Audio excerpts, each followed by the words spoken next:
S'mores. Anybody like them? Me too. One of my favorites. I think I can get through them in about 4 bites. Delicacy indeed. Something that I enjoy. Something that I think that I'm probably pretty good at enjoying. And if someone were to come to me and say, hey, Randy, do you think that you could teach a class in their high school, an important class, about the importance of s'mores? Could you do that? And I said, well, sure, I have some expertise in that. I'm happy to do that. So what I'd do is I'd assemble a group of students. It used to be 20 or 22 of them, and now it's 35 of them. Yeah, you're supposed to laugh at that. And they all get in the room together, and we sit there, and I say, okay, here's how this works. You take a piece of graham cracker like that, and you put on top of it a couple pieces of chocolate, maybe 4. And then you cook up a marshmallow, and you get it in a fire, and you get it all just right. And some people like them sort of peaked like this, and mine are, of course, naturally, as you'd expect, perfectly golden brown all the way around. One of my sons likes to shove it in the fire and burn it in 3 seconds and pull it out. Too much carcinogen for me. But either way, you put the marshmallow on top of that chocolate. You take another piece of graham cracker and you put it up on top and you smoosh it down a little bit, and that's your s'more. We talk about the age-old debate. Oh, the big debate. Is it S''MORES, or is it just SMORES, or is it schmores or s'mores? I don't know. Inconsequential, really, but that's what we talk about. We might even talk about whether or not you can find s'mores in retail stores, or why Arby's doesn't sell s'mores, for instance. I don't know. But these will be important things we talk about in our class, because my job is to educate them on s'mores. And pretty soon I felt like I was running out of material. The bell would ring, bing, and poof, the books go close. Zoom, out the door they all go. And as they're going out the door, I hear one of the girls exclaim, I wonder what's going to be on the test on s'mores. Another guy says, I think he's going to ask if there's 2 pieces of crackers or 1. And I noticed that. I said, well, that's interesting, because I do have to test them on s'mores. So I could do it. I can educate you on s'mores. But, true enough, if I wanted to really teach you something deeper about s'mores, I'd have to really help you learn more about s'mores. Something beyond just what I stuck in your head in that one session. I want you to really understand it. So maybe if I was going to do that, I'd set up a fire in my classroom. No. Maybe I'd go outside and we'd do a fire outside, or maybe I'd bring in one. I'd bring in one that's already done. I could pass it around and everyone could see it and they'd smell it and they'd kind of get the feel of it. And maybe we'd show a video. That'd be cool. Show a video on someone making s'mores, and maybe even get some real life testimonials. Have someone come in and talk about their s'more experience. And I could walk away from that thinking that I've done a good job helping you learn about s'mores, much better than just simply educating you. But if you really wanted to drop that knowledge from here down to here, right? If you really wanted to know what a s'more was, what do you have to do? Eat it. Yeah. Yeah, this is when s'mores become real, right? It's this movement. When a child eats a s'more, it sits right here. There's a warmth in their chest because they now know something that before this they didn't know. It's a warmth that many of us feel every time we learn something we didn't already know. But it only comes here when we know it, not when we just learn about it or be educated about it. So why is this important? If you think about education as being sort of a system-driven thing, and if you say the means of education, if education is the means, what are the ends?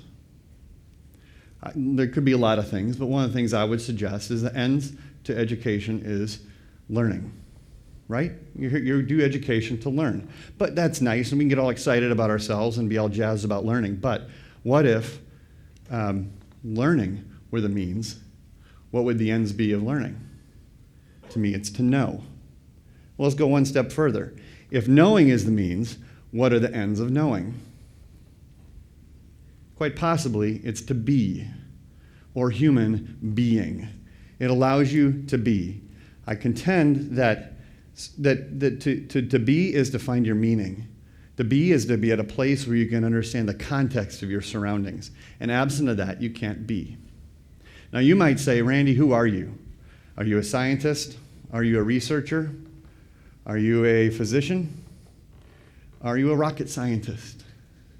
And the answer is no, I'm none of those things. I will tell you that I'm a husband, I'm a father to 5, I'm an entrepreneur, I'm an innovator, and I'm in my second life after helping start a company that it was intended to come in and help change the lives for kids. It really was a marriage between a personal and professional passion to try to make a difference for kids. And in the course of that time, with many other people helping us do what we do, we've now touched the lives of people using our products or services of about over 30,000 school buildings across this country and over 16 million kids. So that's pretty cool, right out of this town. And we're very appreciative for that. And I'd like to tell you that we've accomplished our goal of innovating schools and innovating in schools to help make that difference and move that needle for kids. But I really have to tell you we got a ways to go. One thing I noticed in my visits in those schools, just walking around and talking to kids, is that they all have an incredible natural curiosity to know. Would you agree? People are born that way. They're really born with a need to know. And sometime during their schooling years, sometime in those years, they start to think and realize that the questions that they ask to know are no longer important inside the system. The system really wants you to know the answers so you can repeat the answers and pass tests. But the hope that we have as we think about particularly our K-12 experience, the hope that we have is that curiosity to know is still embedded inside each soul. So here's what I do know. When we're all born, I think we're born magnificently. I think it's a great gift. I think it's a miracle. And as we watch kids grow and become able to talk, some of the first questions they ask after no is why? Why? Isn't that true? They say, why? Why is the grass green, Dad? Can I go to the moon today? Do I have to eat the green stuff on my plate? Why is my brother so annoying? Will I grow up to be someone important? Will I ever be old like you? Why is your nose so big? Right? These are questions that kids ask. And they don't do it because they feel like they're in education. They do it because that's their natural state. They do it because they live in the question. And living in the question is a really great place to be. That natural curiosity that's in their chest and in their heart leads them to believe anything's possible. The I Believe I Can Fly song. You guys probably haven't heard that in a while. But kids think they can fly. Really, they do. And they think they can be anything. They really do. Can I be a teacher? Yeah. Can I be the president? Sure. Yeah. Can I be a doctor? Mm-hmm. For me, I remember standing in my front yard at Butternut Lane, holding onto my red Schwinn banana seat bicycle, and peering out towards the road and hearing a noise coming down the street, and I saw before my eyes the most glorious job in the whole wide world, sitting up high inside the machine with the window down and the arm out, was a man driving the street sweeper. And I said, that's what I'm going to do when I get old. Now, I'm not sure I've accomplished that yet, but all kids believe they can fly. To me, there's a natural pendulum that sits in the chest of every child. That pendulum swings back and forth as they learn new things. Some swing a little deeper than others, but it swings back and forth as they learn new things. It is wound not by an ordinary spring, it is wound by the spring of curiosity. And that pendulum is a gift that we all have and all kids have. Sometime during their years going into their schooling years, and we're not talking about all schools, so I don't want to overgeneralize, but in many schools, kids, whether they're young in kindergarten or first grade or they're older in high school, they start to recognize that the currency of education is no longer in the question. The currency of education is in the answer. Does that make sense? A friend of mine named Michelle has a little son who's finishing his first grade year this year. His name's Marcello. Marcello is an eager little child. He's very, very smart. Heading into his first grade year this year, he said, Mom, we need to go to the library and get all my books. And she said, what for, Marcello? And he said, because I need to get all my subjects. I need to start getting ready for school. And I'm so excited to learn all the things that are going to be coming my way. This kid asks why all the time. I talked to her last night. He is completely unplugged and disengaged from the system. His favorite class is recess. He's nodding his hair. And he's realized that they no longer want to have fun in asking the right questions. But whether it's Marcello or whether it's a high school kid, they quickly start to realize that we as adults are asking the wrong question of them.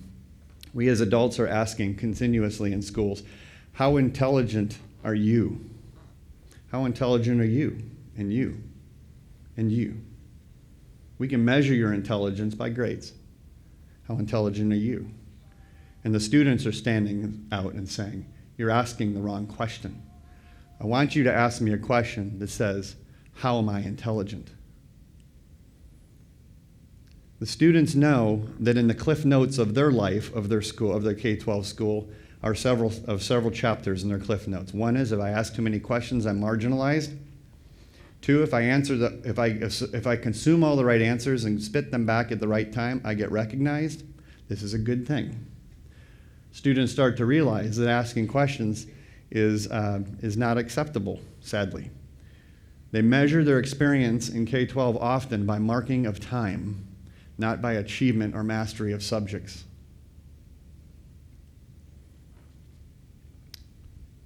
They've been objectified. The very subjects of what we're supposed to be teaching have become the object of our learning, have become the object of the system. And I quite argue that such is the same fate for many excellent teachers. They too are objectified. And the pendulum that used to swing in their chest is now still.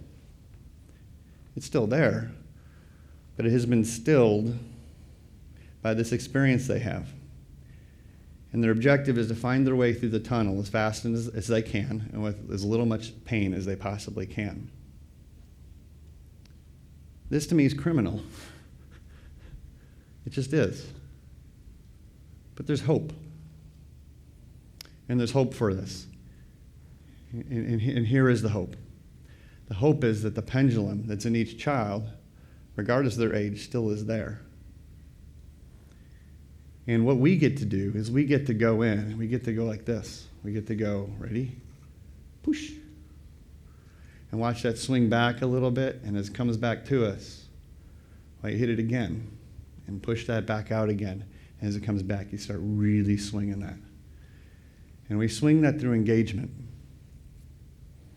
We swing that through engagement.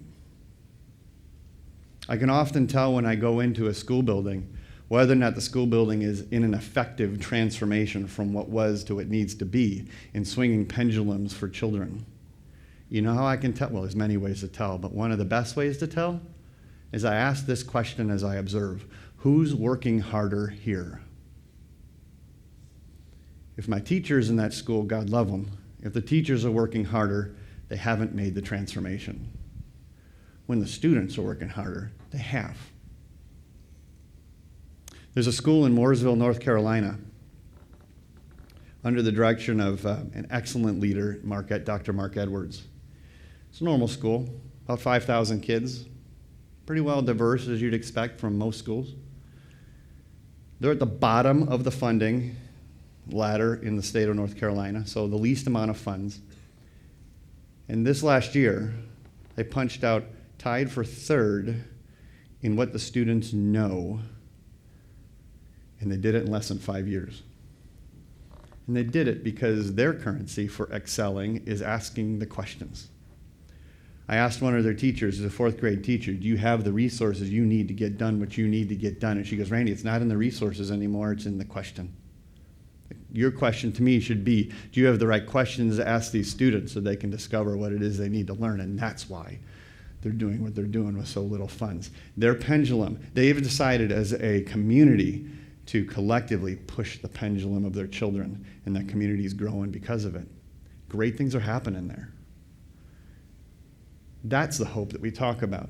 We try to find ways in our system to change our systems that we have because they're big and they're hard to move.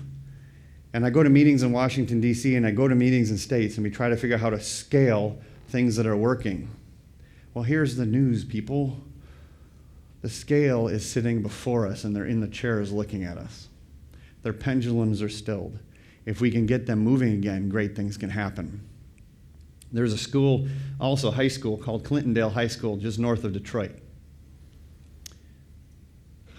Most sadly, 1 year ago, a little more than a year ago, their failure rates for freshman English was 44%. Their failure rate now, less than a year later, is 19%. Same kind of movement in math. And you might ask yourself, or say to yourself, well, Randy, 19% still pretty bad failure rate. And I might suggest to you that that's true too. But I'd also ask you to get your hands off your hips and stop looking at the percentages between 44 and 19 and realize that inside of each one of those percentages is a name of a child. I don't know what her name is, and I don't know what his name is, and neither do you. But that child, because that school decided to engage those kids in different ways, radically different ways, and in 1 year had that kind of transformation. The radicalness that they approached it means that those children now have hope. The hope of knowing. In Washington, D.C., I was at a conference, and they brought up a panelist of students at a podium much like this. And we talked to them, and we asked them questions. These were students inside D.C. public schools. One of those students' name was Kenneth. And they said, Kenneth, what is it that you want us to know as adults? And he said, well, really two things. One is, we don't learn the way you do, really. And the second thing is, engage us. Just engage us. And then he said, as his voice cracked, and when you do, never, never let go. This is igniting the hope of knowing. Thank you for having me.